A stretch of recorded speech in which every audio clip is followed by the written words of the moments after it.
Ay, esta pregunta es dangerous. Me van a cancelar, ¿no es cierto? La cápsula de hoy va a sonar así como tipo teoría de conspiración y yo sé que a ti, Kuruni, a ti te encantan las teorías de conspiración, las Las amas. amo. Ok, no. Pues bueno, mira, te voy a contar. La de hoy, o sea, no es teoría de conspiración, aclaro, pero involucra a China, involucra a Corea del Sur, involucra intereses políticos, estrategia política y mucho, mucho dinero. Oh, se oye padre. ¿Qué es? Cuéntame la Bueno, teoría. esta cosa se le conoce como el Hallyu o Hallyu. Yo la verdad ya no sé cómo se pronuncia, pero está mucho más ñoño de lo que crees. O sea, no es una teoría de la conspiración, pero es una realidad. El Hallyu o la ola coreana, que así la llamaron los chinos, ya les platicaremos más adelante bien, pues es toda esta estrategia política que ha estado gestando Corea, pues para convencernos a Occidente de que son lo mejor y pues a que consumamos sus productos y con eso ayudar a la economía coreana. ¿Sabías que existía esto? No, para nada. Pues bueno, entonces vamos a hablar un poquito de por qué el K-pop entonces está pegando tanto. Y ahorita pues actualizando la cápsula que la grabamos hace tiempo, pues BTS acaba de ser invitado a la Casa Blanca. O sea, Sí. ahí está el impacto de toda esta estrategia política, económica y que le está dejando un montón de dinero a Corea del Sur al año y que bueno, pues tampoco nos vamos a quejar porque pues son los K-dramas, el K-pop, o sea, son productos de consumo que están llegando a nuestros hogares acá en América Latina y pues acá explicamos un poquito de dónde viene toda esta industria. Yay. Entonces, bueno, Kuruni, ¿tú no lo has escuchado? No. Entonces, bueno, vamos a escucharlo. Hola, soy la Chachis. Y yo soy Lucy Tornasol. Y esto es Síntesis Podcast. Síntesis Podcast. Las tesis más chingonas en español sobre temas de cultura pop, traídas a ti en formato de podcast. Voy a hablarles un poco del efecto Hallyu. Voy a explicar qué es eso. De hecho, yo anduve por ahí en el Hallyu Fest en 2019 en el Centro Histórico de la Ciudad de México. Anduve ahí un ratito, pero vamos a ver qué es el Hallyu. Bueno, yo aquí lo voy a presentar. ¿Alrededor de qué concepto se mueven estas tesis que yo leí? Es el concepto de soft power, o pues a veces lo traducen como poder blando o poder suave, y pues también vamos a explicar un poquito qué es eso. El soft power es un concepto de Joseph Nye y es la capacidad de atracción mediante ideas, instituciones, cultura y pues otros medios, ¿no? Pero, ¿por qué se llama soft power? Bueno, en relaciones internacionales, en ciencias políticas, es porque también existe el hard power o el poder duro, que pues su traducción sería, bueno, según la tesis, una de las tesis que leí era capacidades duras y pues yo digo como poder duro, ¿no? Pero suena como un poco a superhéroes eso. Y tiene relación este poder duro con el poder nacional que se ejerce a través de lo militar y lo económico sobre todo, el cual a menudo es agresivo y coercitivo, tipo como, si no haces esto, te suelto al ejército, te pongo un muro, te amenazo, te voy a invadir, o sea, es como enseñar la chancla, pero así internacionalmente, ¿no? Entonces, ese es el poder duro. ¿Qué pasa? Es que no sé si nuestros seguidores entiendan lo de la chancla o es muy local. Bueno, la chancla, no, yo creo que sí es muy... No, eso es internacional, ya. Yo creo que es muy, por lo menos Latinoamérica lo va a entender perfecto. Si no, como este es un podcast en español y los compañeros de España no saben, les vamos a subir memes explicando la chancla y el hard power. Pero bueno, eso sería, ¿no? Y pues bueno, ¿qué empieza a pasar? El mundo empieza a cambiar, en el siglo XXI pues ya sí, pues empieza la tendencia del soft power, pues se dan cuenta que de cómo se vive en un mundo que es interdependiente, es decir, pues ya no podemos nomás estarnos echando la guerra, entre comillas, ¿no? Eso no quiere decir que ya no existe el hard power en algunas naciones, y pues entonces estar golpeando paredes metafóricamente ya no tiene consecuencias tan chidas, y pues proceden a suavizar sus métodos en lo que sería como, y yo siempre saco mis analogías como un taller de nuevas masculinidades de los países soberanos, ¿no? Y ya hablábamos un poco de esto, no sé si Lucy te acuerdas en el episodio de tesis sobre Kawaii, También hablaba, lo mencioné muy rápido, el soft power, que también, bueno, pues eso fue como otra estrategia de un país, ¿no? Que uno no pensaría que tiene que ver con la política, pero sí lo tiene que ver. Entonces, ¿para qué sirve esto? Pues sirve pues para que la nación pues tenga una mejor imagen a nivel internacional, a veces es para hacer ajustes de economía, atraer el turismo, o sea, tiene como muchísimas finalidades, pero pues es eso, como para instalarse en el mundo internacional y darse a conocer, ¿no? Entonces empiezan a implementar estas nuevas estrategias y pues en el caso de Corea del Sur es a través del llamado Hallyu o la ola coreana. ¿Cómo ves esto del poder suave y el poder duro? Es algo muy interesante para los estudiosos en general sobre el Hallyu, ¿sí? El Ajá. Hallyu al final es algo que se empezó a estudiar en la década de los 2000 más, yo creo que en Ajá. 2000 más, pero en los 90 sí se empezaba como a entender un poquito, más que entender, a implementar y después si ustedes quieren profundizar mucho, porque bueno, este es un tema más académico de este lado, Ujú. pero no tenemos que ser aburridos, obviamente, sino divertidos. Yo recuerdo que cuando leía mucho sobre este tema, había muchísimas investigaciones relacionadas al Hallyu, pero venían provenientes de investigadores japoneses, Sí. taiwaneses y personas alrededor, ¿no? Y muy poco en Estados Unidos. Hoy en día me parece que ya hay algunos libros y se los recomiendo muchísimo el tema de más relacionado a las tesis quizás de la profesora Nayeli Rocha, que ya es pionera en este tema, porque bueno, ella fue la primerita, así que mexicana investigadora que se vino a Corea, empezó a entender y vivió muy, muy de cerca esto, cómo creció, cómo nació, cómo emergió casi. Y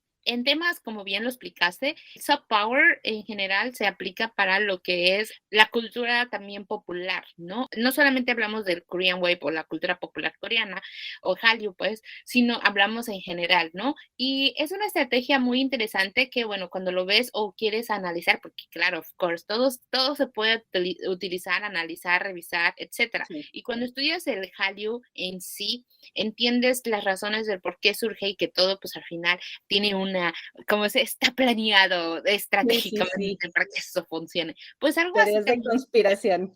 Exacto, así. La verdad es que sí, como yo les decía al principio, en sí el Hallyu para mí, desde mi punto de vista también como investigadora, como estudiosa en el tema desde hace mucho tiempo, el Hallyu para mí es un fenómeno que engloba justamente lo que es la música, la gastronomía, la cultura popular coreana, el lenguaje, el idioma, Sí. muchas adaptaciones, ¿no?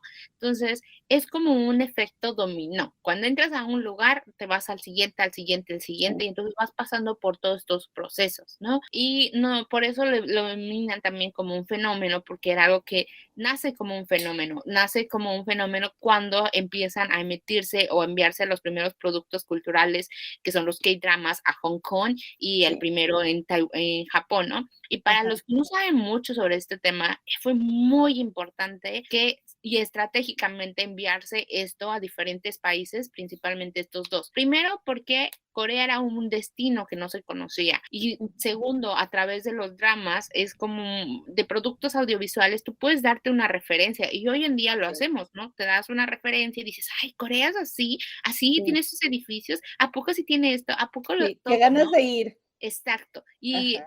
que el pollito frito, y si comen eso, ¿y qué es eso rojo? Es kimchi. Entonces, todas estas cosas al final te van envolviendo ¿no? Sí. Y entonces cumple la función de lo que dice Joseph Nye, justamente este catedrático de Harvard, que él decía, bueno, hay dos formas de llegar, él lo habla mucho en su libro y en sus tesis, de que hay dos formas de conquistar a los continentes, ¿no? Él habla de, vamos a conquistar los continentes por dos opciones. Uno, que es la opción más de vamos a usar las armas, en este caso vamos a hacer una revolución, vamos a invadir, vamos a hacer esto, que él lo pensaba porque, bueno, esto es lo que hacían los grandes estrategas de los años pasados, y entonces planeaban todas esas invasiones, ¿no? Pero la otra, ese es algo muy feo, ¿no? Porque era algo que también él no estaba era como algo que se tenía que hacer.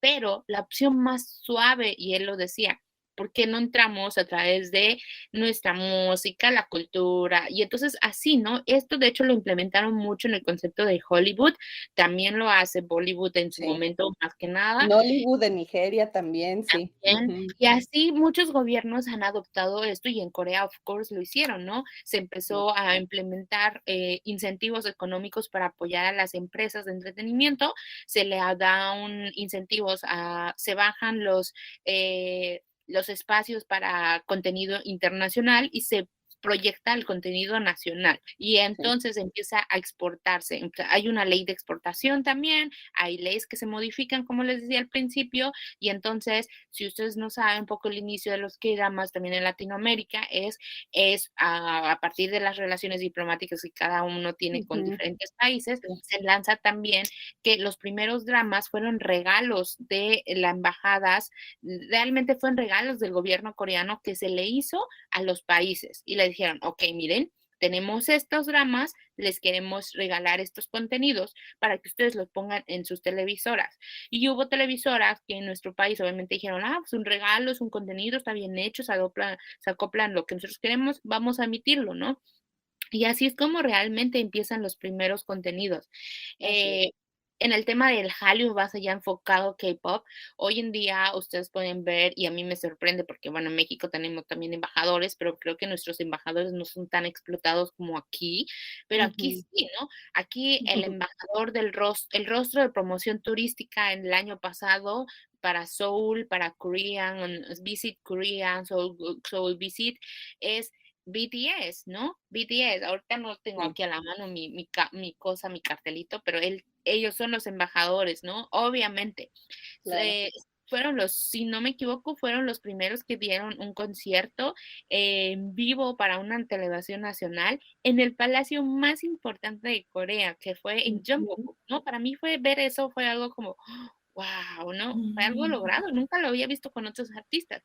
Em, la cara de los actores, Imino, por ejemplo, es embajador de la promoción del idioma coreano, ¿no? A través del Instituto Sejong. También Song Kang, que ahora es embajador Visit Korea. Entonces, Ujú. se usa mucho esto, ¿no? Yo recuerdo por ahí en algo que me quedó más claro que esto es súper político fue cuando la presidenta en su momento, Park Jun, decidió viajar a México, se hizo un evento y en ese evento ella llegó, pero no llegó sola. Y descubrí que muchos de los presidentes después, cuando viajan a diferentes países, se llevan justamente a personajes como artistas que van acompañados con ellos y Claro. mientras ellos van a estas reuniones con los presidentes, por la noche hacen un evento cultural en el cual llevan un idol o una banda o alguien de K-pop, ¿no? Y entonces te das Sí, cuenta que en realidad está estratégicamente planeado, ¿no? sí, así es. Sí, justamente es eso, a lo mejor le rompe el corazón a algunas personas, pero pues tampoco es algo malo. Y yo también le platicaba antes de empezar esta grabación, le estaba platicando a una amiga, le digo, mira, vamos a hablar de este tema, y se le rompió el corazón de, es una estrategia política para, pues sí, o sea, sí lo es, pero también tiene unos orígenes, bueno, en este caso, que yo se los voy a ir platicando, pero antes déjenme rápido, que se me olvidó decir a las autoras de la tesis, son dos tesis. La primera se llama El efecto Hallyu en la estrategia de soft power de Corea del Sur, que es para licenciatura en la Universidad de San Ignacio de Loyola, Sandra Lucía Ocaña.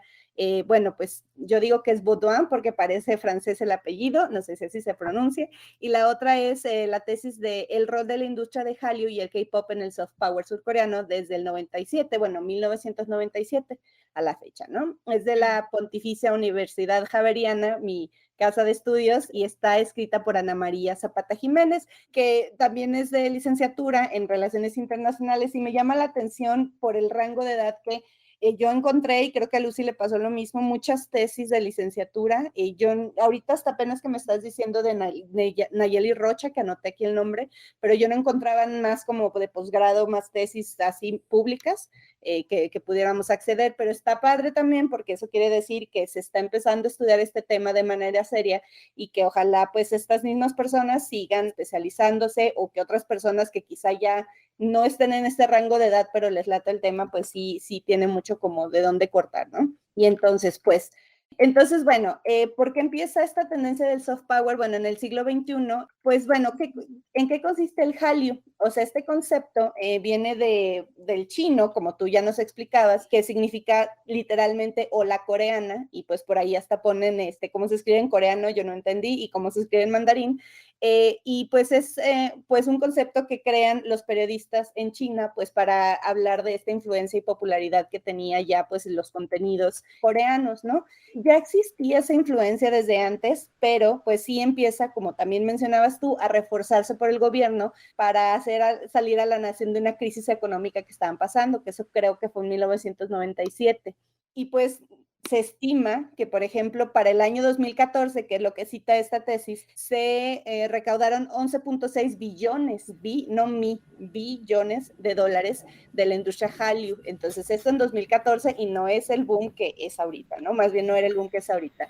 Pues de hecho, Chachis, para 2018 yo tengo por acá el dato, el Hallyu aportó alrededor de 18 billones de wones a la economía coreana. O sea, vemos cómo en 2 años, pues el aumento, ¿no? Sí, sí, y por eso mismo, sí es una estrategia de Estado, sí es una estrategia económica, pero bueno, que no lo es, ¿no? O sea, todos nos consumimos muchos productos culturales. Y pues también habla de un concepto que se llama la marca país, que pues eso también es desde las relaciones internacionales. Súper interesante. Sí, ¿y qué es eso? Como un país y que también Japón lo hizo, y era lo que decía en otro episodio anterior, y hablábamos de eso en Japón también, que también era una estrategia de soft power, y cómo exporta y comercia principalmente productos culturales, o sea, programas de televisión, música, ropa, videojuegos, y en el caso también de Corea, pues el maquillaje, ¿no? Que es otro boom así de productos. El K-Beauty. De los 14 pasos frente al espejo y los trends de TikTok y todo eso, ¿no?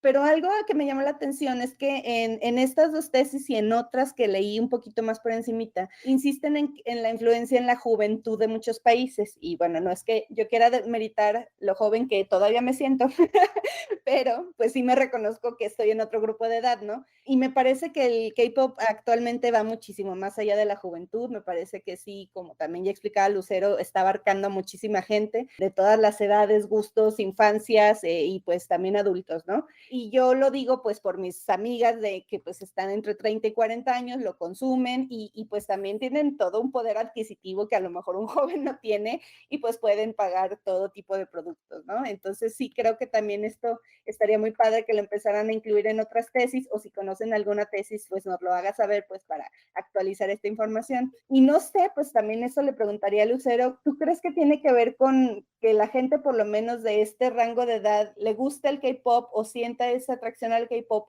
por el producto en sí, o si también hay una nostalgia de esas boy bands estadounidenses del pasado? Ay, esta pregunta es dangerous. Me van a cancelar, no es cierto. No me cancelen, por favor. Siempre los invitados nos dicen eso. Ay, me van a cancelar por lo que voy a decir, pero bueno. No, en general creo que todo lo que comentas es muy interesante, desde que te decía con el tema de soft power. Cuando estudias el Hallyu y el K-pop desde la parte académica, encuentras cosas muy interesantes que no lo veías, ¿no? O sea, tanto la parte audiovisual, tanto la parte de soft power, marca país, etcétera, ¿no?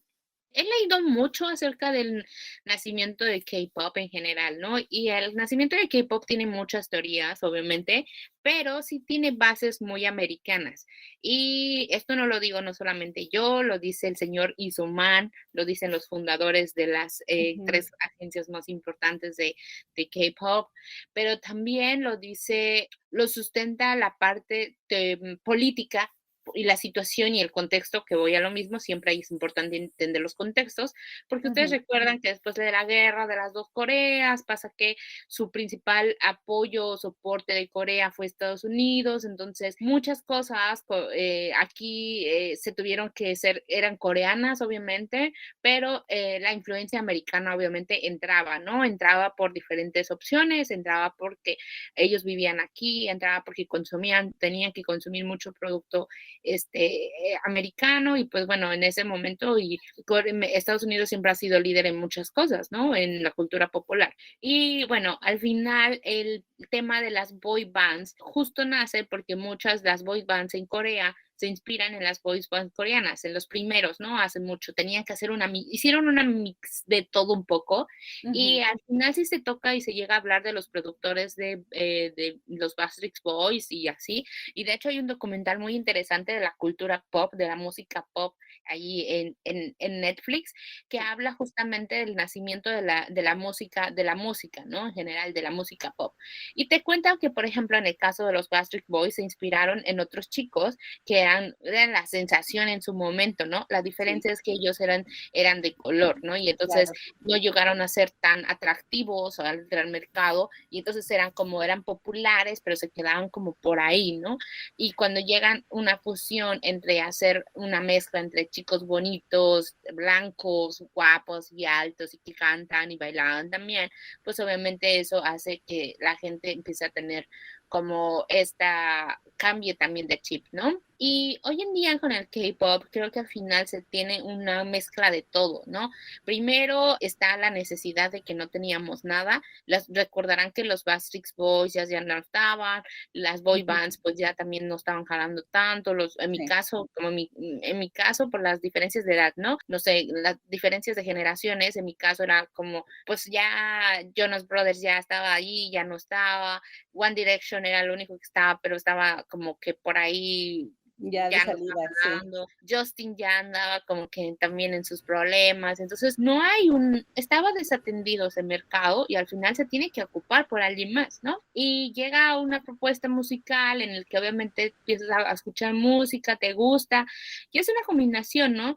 A mí lo que más me gustaba, y yo lo que he hablado también con las personas, es qué te gusta, ¿no? ¿Qué te gusta, que te hace diferente? Al final ves a chicos que bailan, que cantan, que hacen coreografías sincronizadas, perfectas, que obviamente ante nosotros son guapos, of course, porque sí son guapos, pero aparte le sumas el talento, ¿no? Y el storytelling de todo, cómo se vende, de la historia de cómo se crea, de que ellos en verdad son talentosos, no drogas, no alcohol, son niños buenos, muchas cosas se hacen que te sientas identificado y de alguna manera te sientes atraído también por algo que no conoces, porque no es algo común, ¿no? No es algo que tú ves.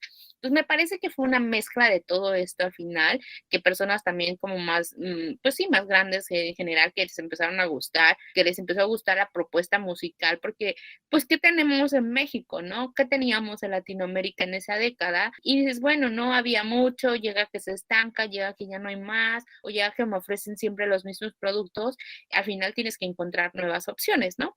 Y eso es al final, es una mezcla de todo que hace que al final te sientas atraído por algo. Yo creo que ese fue el resultado fue una combinación de muchas cosas que nos llevó a conocer, a adentrarnos y a querer saber más, ¿no? Y aparte la música, ¿no? Las canciones, es un idioma diferente, se escucha diferente, y cuando lo interpretas, cuando lo traduces, dices, wow, qué bonitas canciones, o mira, y también está mucho la técnica musical, ¿no? Se habla mucho de las estrategias comerciales, el marketing, of course, eso también es parte y el jingle, ¿no? La estrategia en la música es, nunca sabes qué va a triunfar, ¿no? Pero se hacen uso de elementos musicales que funcionaron en el pasado, que fueron exitosos, y los acoplan a las versiones nuevas o se buscan a los productores, ¿no? Y eso fue el caso también del K-pop. El K-pop también tiene recurrió muchas veces a productores musicales internacionales que les trajo también y les ayudaron a crear éxitos, ¿no? Y hay otros que han sido súper exitosos solamente porque han sido geniales, ¿no? Y han hecho mucho trabajo, y es una mezcla de muchas cosas. Entonces, ahora sí, como dirían por ahí en internet, pues nadie se puede robar una idea de alguien, porque al final todo ya existe, nada más hay que fusionar, mezclar un poquito, así como las chicas superpoderosas, ya sabes, tú le pones un poco de hombres guapos, combinación de talento, y ¡pum! Y la novedad de que es otra cultura, sí me parece que eso es algo muy, muy fuerte, ¿no? Que ya ahorita, para quienes ya están o que ya son más fans, ya están más asimilados a esta cultura, pero sigue siendo algo novedoso, ¿no? Y a mí me sigue pareciendo novedoso lo que he aprendido de Corea del Sur, quizá no directamente por el K-pop, un poco por K-dramas, un poco por otras circunstancias de vida que me han acercado a la cultura, pero definitivamente sí hay algunos puntos en común, y los que no, pues me llaman la atención precisamente por eso, ¿no? Uh-huh. Claro. Pero bueno, entonces, bueno, Lucero, te agradecemos muchísimo tu participación con nosotras, pero te agradecemos muchísimo. Otra vez recordamos las redes sociales, es K-Magazine MX, entonces busquen por ahí, entérense, ahí es donde va a estar la información de primera mano en español, que eso es muy bonito también. Y estamos pues, en español, en inglés y a veces en portugués. Wow, eso no lo sabía.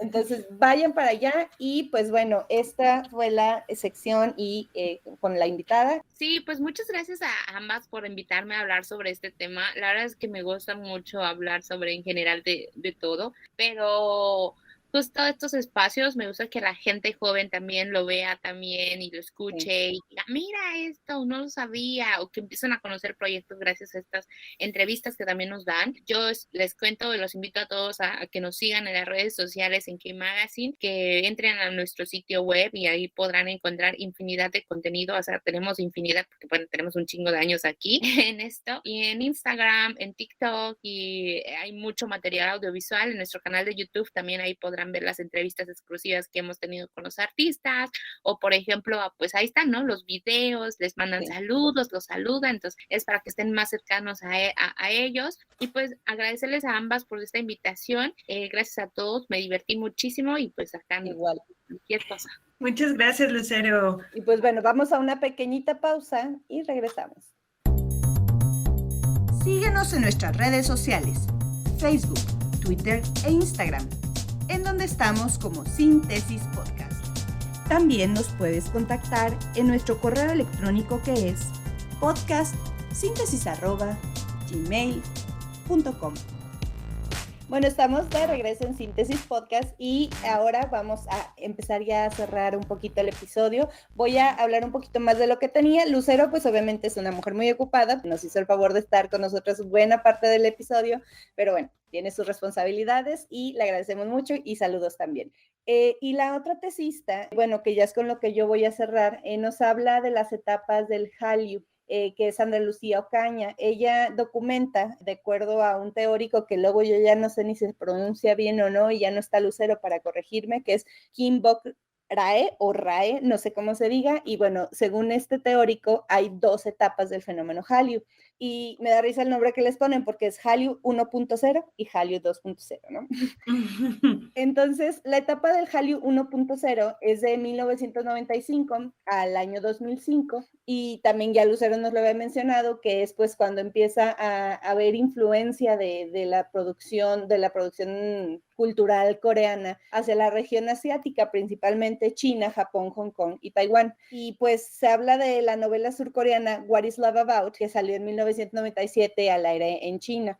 Luego habla también otra que mencionó Lucero, que es en 2003, que ingresa a Japón en la telenovela Sonata de Invierno, que esa yo creo que va a ser mi tarea para verla en el reto, en el reto del episodio. Voy a ver si la encuentro. Y luego en 2004 alcanzó un pico histórico, pues está como promoción, con la telenovela o K-drama, también no sé cuál es la diferencia teórica. Si quieren un episodio de K-drama, díganos y me voy a investigar, o si ustedes saben, cuéntenme, que se llama La Joya del Palacio. Y estoy segura que esta se la he escuchado a muchísima gente que la ha visto, y creo que hasta mi mamá la vio. Entonces, pues es como de las que más elevó o llevó a los K-dramas o a las telenovelas coreanas a mucha popularidad.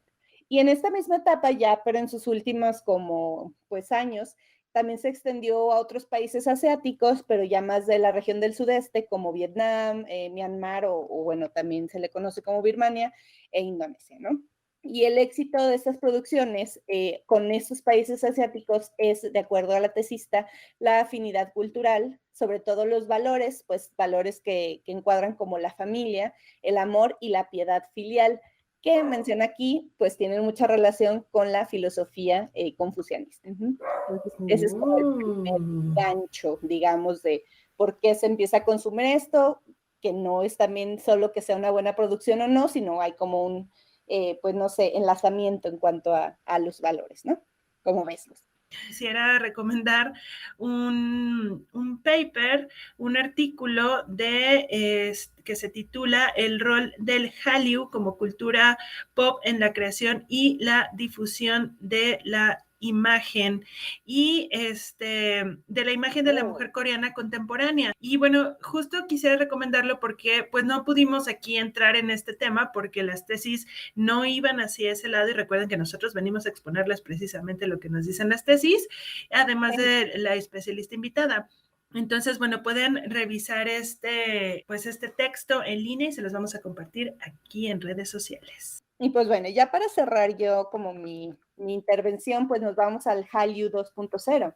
¿Y cuál es el periodo de esta etapa? Pues es de 2006 y dice, bueno, la autora a la fecha, y a la fecha pues es el 2019, que es cuando ella escribe esta tesis, y que es cuando entonces la producción cultural coreana se empieza a extender a otras regiones de Asia, a Norteamérica y a Europa, y posteriormente América Latina, África y Medio Oriente. Entonces, digamos, ya es una expansión global, ¿no? Y esta expansión, como también nos mencionaba Lucero, se logra a través de YouTube. O sea, YouTube es quien hace posible, bueno, quien lo digo como si fuera una persona, pero es la plataforma que hace posible que pues se llegue a otras, pues quizá regiones del mundo en las que a lo mejor no hubiera llegado tan orgánicamente, ¿no? ¿En qué se enfoca el Hallyu 2.0? Principalmente en la producción de música pop coreana, o sea, el K-pop, pero no nada más en eso, o sea, también en los idols o los ídolos musicales. Entonces, digamos que pues ya se empieza a focalizar. Los K-dramas yo también los empecé a conocer recientemente, pero bueno, mi experiencia no tiene nada que ver con los datos históricos reales de cuándo llegaron los K-dramas a México, pero yo recientemente sí empecé a ver un boom de tanto yo como personas conocidas que empezamos a ver K-dramas y la verdad es que sí están muy buenos. Pero me parece que también está un poco acompañando eso, pero es con el nacimiento de Netflix y el boom de Netflix. Entonces aquí no sé bien los años y si esto entraría como en esta misma etapa, ¿no? Que dice hasta la actualidad, hablando de 2019, pre-pandemia, o sea, pre-COVID. Entonces sí creo que hay un cambio significativo. Aquí lo que explica es, bueno, ¿por qué tiene un impacto en Occidente? Y aquí voy a citar, entonces abro cita y dice, cabe mencionar, sin embargo, que la presencia de ciertos valores occidentales en las producciones del Hallyu facilitó su popularización en el Occidente. O sea, veíamos, interrumpo un poco la cita, veíamos pues cuáles son los valores que ayudaron a que tuviera éxito en Asia.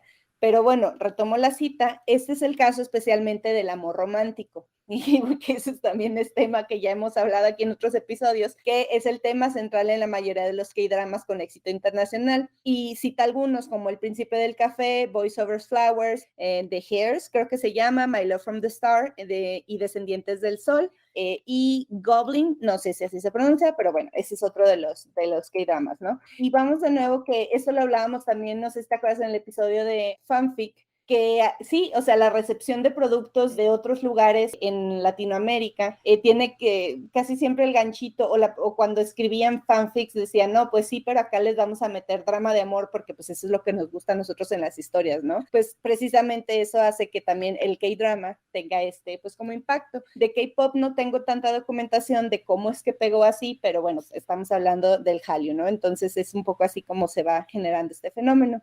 Y predice un poco como de, bueno, y estamos esperando en 2019 que venga el Hallyu 3.0, y lo que predicen en este Hallyu 3.0 es que se va a dar un boom de redes sociales. Entonces yo no sé si la autora ahorita también que piense si ya con esto del confinamiento, de la explosión de muchísimas plataformas de streaming, también pues ya con el uso de muchísimos medios digitales y el gran auge de las redes sociales que pues sigue en crecimiento, pues sí podríamos decir que ya estamos en esta etapa, ¿no? Uh-huh. Ajá.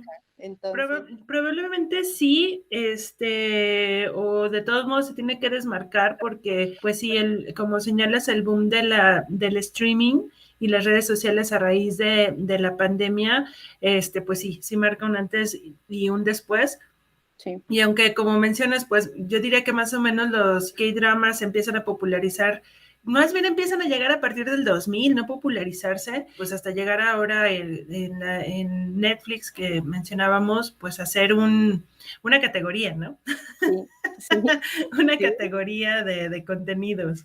Mi hermano está haciendo un documental que, por cierto, también sigan a las redes sociales de mi hermano. Está en YouTube como Horizontes Cristian Burgos, que es la historia de un mexicano que se va a vivir a Corea y cómo él se convierte de repente en una celebridad. Pues no de repente, ahí explica toda la historia, pero chequen ahí en YouTube la historia de Cristian Burgos, mexicano, que ahora es pues presentador de televisión, entre muchísimas cosas más, embajador de México en Corea, etcétera. Vayan a echarle un ojo ahí a las redes sociales. ¿Te parece que vamos cerrando?